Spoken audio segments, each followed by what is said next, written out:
guys, Bodie here from Maker Studios, bringing you another video. Guys, today we are reacting to a list. I'm sorry about my hair. I don't know what is going on today. We are reacting to RCE Kingston's top 25 roller coasters he has ridden. Now, I was going to react to his whole top 100, but it just wasn't. I don't know. It just didn't work, and I didn't want to do two separate videos. So I'm just going to do the top 25. He just released it. Without any further ado, let's do this. Hello ladies and gentlemen, and welcome back to RCE Kingston.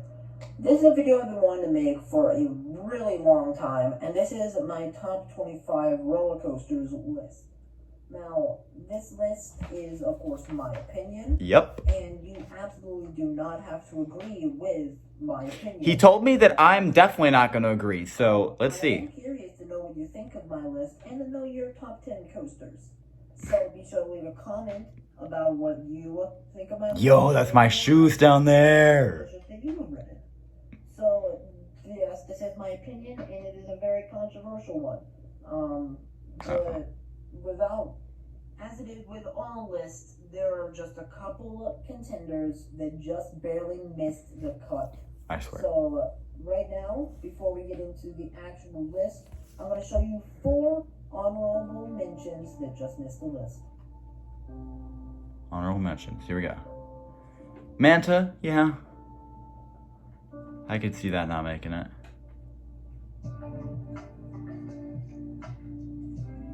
Why is it so sad? Dang. Okay, that should be on there. That Hulk should be on there. Hulk is really nice. I really like Hulk. That should be on there. And that is not better than Hulk. What the freak are you talking about, dude? You are like, already starting to tick me off. That is not better than Hulk. I'm just saying. Okay? Loch Ness Monster, like, it's fun, but it's nowhere near Hulk level. Alright, here we go. Top 25. For our list, we have Afterburn at Carowinds. This is a B&M invert that is... I've always not liked Afterburn. I mean, I used to, but, like, it's not intense. I rode it in the back, and, like, maybe I'm just getting horrible rides on it, but, like, it's not intense. Is the Batwing, because it just tries to rip your legs off. The Batwing's not even intense. Next up, we have the shortest ride on the list. This is Top Thrill Dragster at Cedar Point. I'm still salty because I never rode it. Literally just the biggest adrenaline rush you can get in the world. 420 feet. I bet it is, man. 120 miles an hour in less than 17 seconds. You can tell this computer's old. Insane. Dominator is located at Kingston. Dominator. I like Dominator. This is the longest B&M floor within the world, and it is just amazing. It's a very unique layout, featuring lots more overbank turns and only 5 inversions. Dominator is really fun. I want to ride Dominator again. Because it just pulls a lot of force. Alpengeist is Aw, man. Alpengeist should be way higher. This ride, That's just my opinion. I have it, like, in my top 10 because, like, I love Alpengeist. But, like, yeah. I should make a new top 25 soon. I really should. I haven't made one since I went to Florida for the first time. Overall, a great invert. The first RMC on the list is Twisted Cyclone at 6 miles over Georgia. This is a very short ride, but in the track length it has... I mean, they're not... These spots aren't, like, horrible so far. Tries to eject you from the train. Like, they're not horrible. Like, on the step up and step why did I down say it like that? After and before the horrible, overbank not horrible. turn. Montu is my favorite B&M invert. I know that's a popular opinion, but it's true. The zero G... No, it's not! Alpengeist is better! Is everything that people make it out to be. Alpagnist is better than Montu. And overall, the entire ride is just I don't care what you say. Alpengeist is better than Montu. Cheetah Hunt is an intimate blitz. No, you did not just put Cheetah Hunt over freaking Montu. You better not have just done that. I love Montu. You cannot do that, bro. That is, like, actually, like... And the inversion on it gives some very great... That's... Overall, my favorite family coaster I've been on. Georgia Scorcher is a B&M stand-up coaster located... I love Georgia Scorcher. I'm glad you put it there. I don't know if it's top 25 material, but it's definitely fun. I do like Georgia Scorcher, though. Which is a very strange feeling on a stand-up coaster. Not super intense, but what it does have is amazing. Super Krypton Coaster is my second favorite. I want to ride that thing. I've heard it has like the worst rattle ever, but like the best setting of any of I them. do kind of want to ride it. And the interaction with the quarry wall is just beautiful. The first stop overlooking the shopping mall, then diving down into the quarry. Just great. The aqueduct is also very fun. Next up, we have Steel Vengeance. What the f? Hear me out for a second. I will explain myself. Just give me 20 seconds. Steel Vengeance may be the world's greatest coaster, but it is not my favorite. It feels too similar to other RMCs around the world. Sure, the first half is incredible, but during the second half, it just starts to feel repetitive and uninspired. And I just personally am not the biggest fan. Kraken is a being. We can't be friends! What Kraken is not better than Steel Vengeance? Uh-oh. Both the vertical loops pull great positive G's. The dive loop is super whippy, so is the 0G roll and final corkscrew. The coda roll, while being slightly shaky, pulls great lateral and positive. I love forces. Kraken, but not that much. Also, the setting and just overall look of the ride is very nice. Wonder Woman has the most intense airtime I have ever felt. This is an RMC creation, and man, every element somehow pulls airtime. Boy. Even the overbank turn pops you out. Steel Vengeance at 16? Like, I knew it was not going to be number 1, but I didn't know it'd be that bad. Off the S-bend are two of the most intense moments of airtime I've ever felt. It is slightly rough for an RMC, but I can look past that just because of how intense the ride is. Copperhead Strike is an amazing and underrated roller coaster. It does everything you can ask for. It has hang time, airtime, laterals, positives. Literally everything that the ride should do, it does. The pacing is also excellent, letting its foot off the gas slightly in the end, but that's just building up to a fantastic finale with ejector airtime. The launches, while not being super powerful, are very fun and get the job done. Invader is a GCI family coaster. Okay, I'm not doing this. Nope. Okay, Kingston, I'm gonna show you what you're gonna do to me right now because of freaking putting Invader over Steel Vengeance and putting it anywhere near your top 25.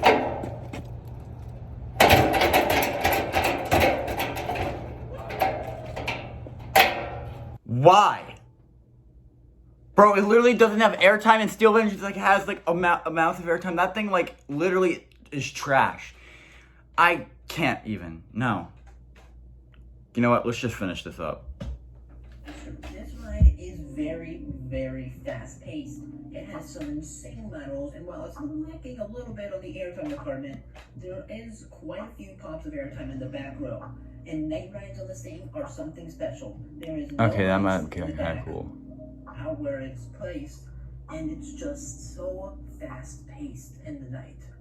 Overall, a great GCI for a great park. Texas Stingray, located at SeaWorld San Antonio.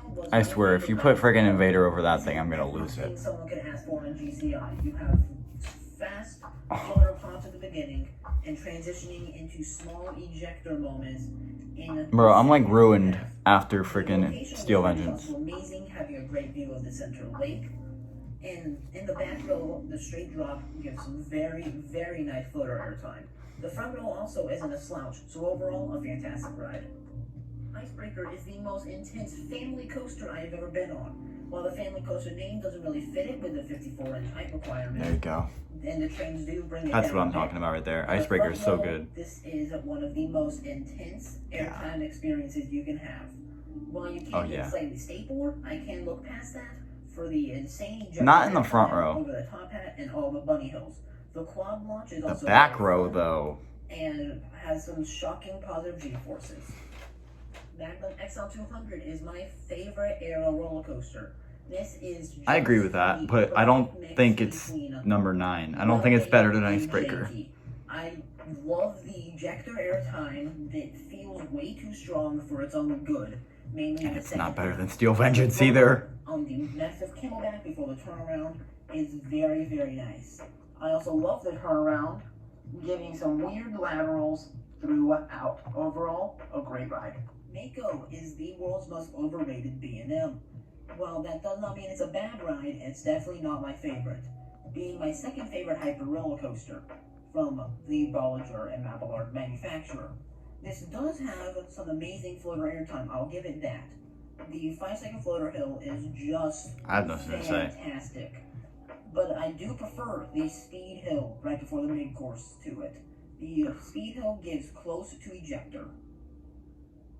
Maverick is super intense. That's really the best way I can Maverick describe is it. dumb. There is nothing much better. Maverick is bad. That second launch and going 70 miles an hour, those stangle dives. Maverick is just like, it's the, oh, it does it. Overall,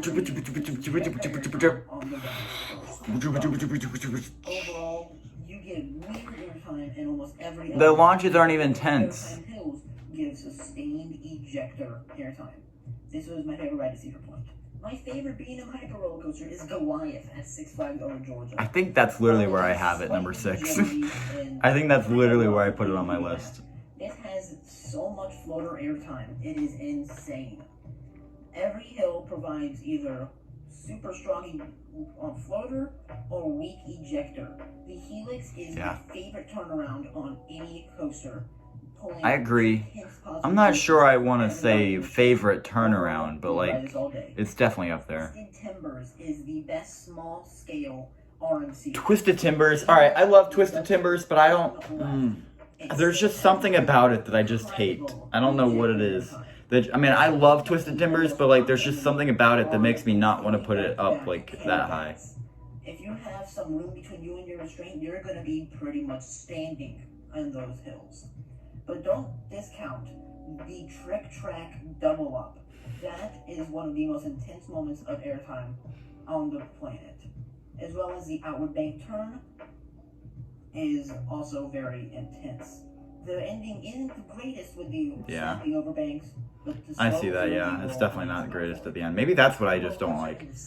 Iron Rattler. There you go, man. I like that spot. I haven't ridden Iron Rattler, but it actually looks like an elite RMC. I don't know why people hate on that so much. This is by far my favorite setting of a roller coaster.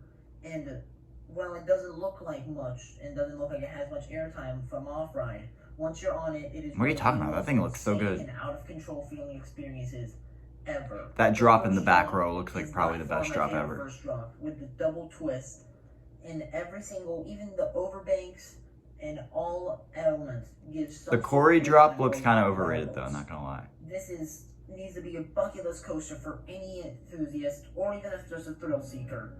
This needs to be on your radar.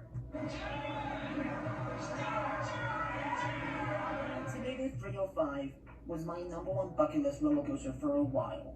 And boy, did it live up to the hype. I think that's where I have it. #2 roller coaster, but it has slipped down to #3.